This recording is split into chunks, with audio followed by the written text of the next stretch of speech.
untuk memperkenalkan produk baru, mereka kan bisa mengalami peningkatan dalam penjualan dan laba. Nah, ini ada beberapa alasan untuk pengembangan produk baru. Yang pertama adalah tekanan persaingan ketat, kemudian ada juga peraturan baru, kemudian adanya kelebihan kapasitas pabrik. Nah, selanjutnya ada juga strategi diversifikasi untuk segmen baru, kemudian penggunaan teknologi baru, dan yang terakhir apabila perusahaan melakukan strategi peningkatan laba. Nah, ini untuk review yang kemarin baru di produk atau produk life cycle-nya. Ini ada tahap pengenalan, tahap pertumbuhan, tahap kedewasaan, dan tahap penurunan. Masih ingat ya materi yang kemarin ya. Nah, ini di tahap pengenalan tingkat labanya masih rendah, kemudian pada tahap pertumbuhan, nah ini baru mulai naik, kemudian pada tahap kedewasaan mulai stagnan dan pada akhirnya menurun, masuk ke tahap penurunan.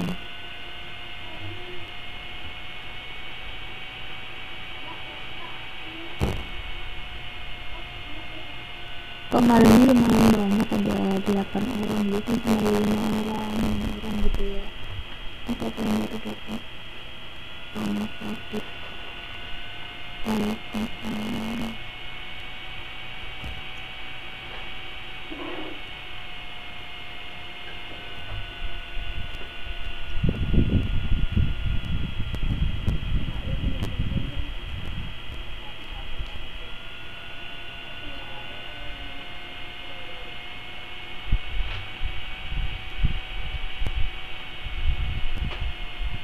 Nah, produk baru ini didefinisikan sebagai barang dan jasa yang ada, kemudian pada pokoknya berbeda dengan produk yang telah dipasarkan sebelumnya. Ini dibagi lagi ada 3 jenis. Yang pertama, setiap produk itu benar-benar baru, jadi tidak ada substitusi untuk produk tersebut. Contohnya adalah obat kanker. Ketika dulu obat kanker masih belum ditemukan,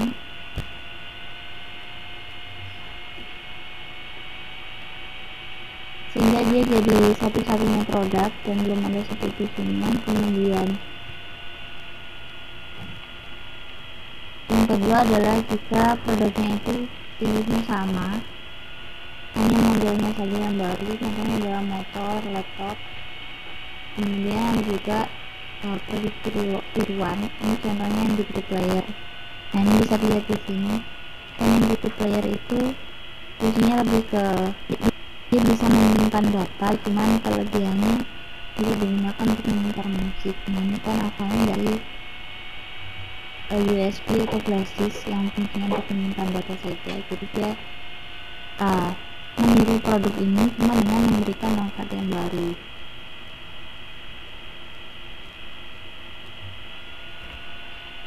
Nah, untuk mengendalikan pengembangan produk baru,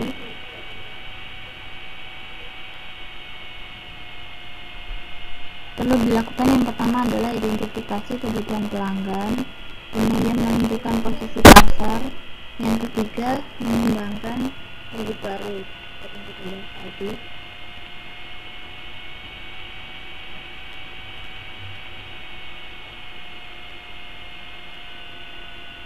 Nah, ini ada tahap-tahapan dalam pengembangan produk baru.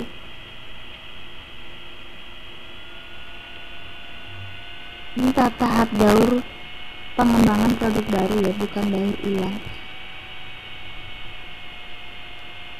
Di sini perusahaan memiliki 3 faktor penentu. Yang pertama tentunya keberuntungan, dan yang kedua keahlian, dan yang ketiga kemampuan perusahaan dalam menafsirkan informasi.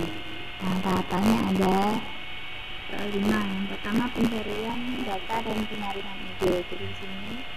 Kemudian yang kedua adalah tahap analisis bisnis. Yang ketiga adalah tahap pengembangan. Kemudian selanjutnya adalah tahap pengujian. Yang selanjutnya tahap komersialisasi. Nah, ini pembahasan juga.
pencarian data dan penyakit ide.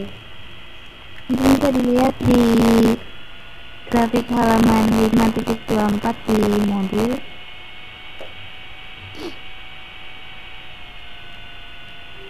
Nah, untuk tahap penyaringan di sini ya. Jadi perusahaan itu berusaha menyaring informasi yang masuk.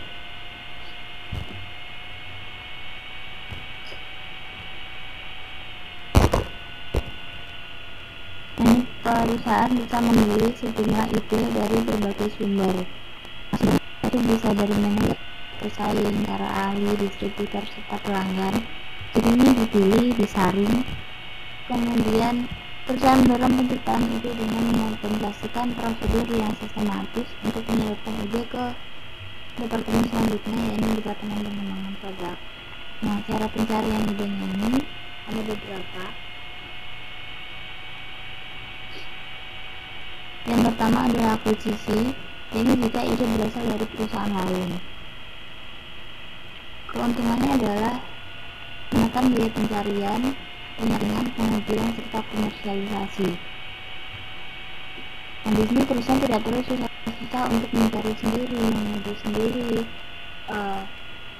menyaring sendiri, dan mengomersialisasikan sendiri, karena ada perusahaan lain yang menyediakan ide semacam itu. Jadi kita tinggal istilahnya mengambil alih haknya ya, seperti itu. Nah, di sini resikonya bisa dibilang kecil, karena produk baru yang berhasil lolos diharapkan dapat memberikan kepuasan kepada konsumen.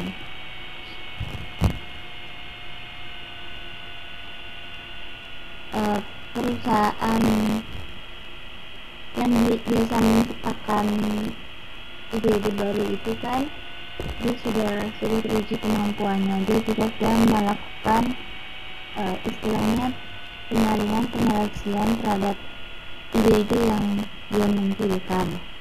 Jadi di sini kenapa dibilang produk yang pada akhirnya berhasil lolos dari tahapan seleksi itu tadi, kan diharapkan bisa memberikan kepuasan kepada konsumen. Kemudian cara pencarian ide selanjutnya adalah dari lisensi.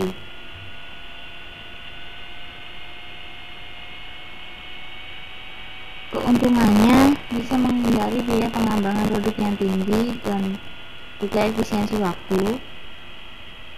Untuk pembayarannya ini dilakukan berdasarkan jumlah unit yang dibuat serta presentasi penjualan.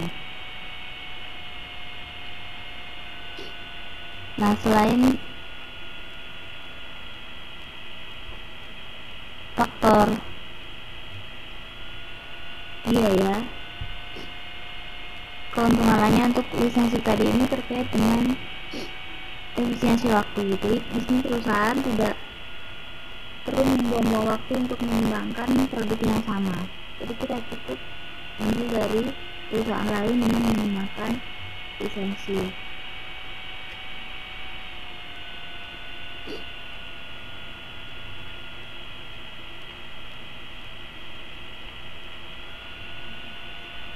Nah, untuk prosedur penyaringan idenya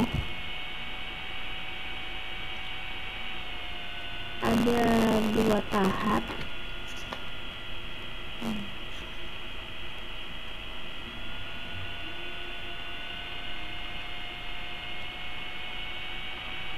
Untuk tahap yang pertama, di sini perusahaan perlu membuat suatu pendapat, seperti misalnya jejak pendapat.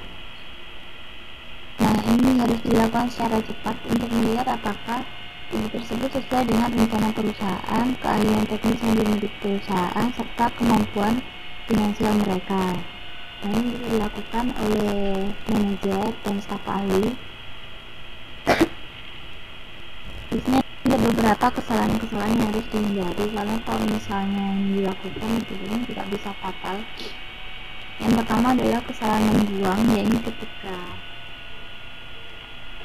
tidak seharusnya mereka membuang atau menghilangkan ide-ide yang sebenarnya baik karena tidak mengetahui pandangan pasar potensial dan segmen pasar secara tepat.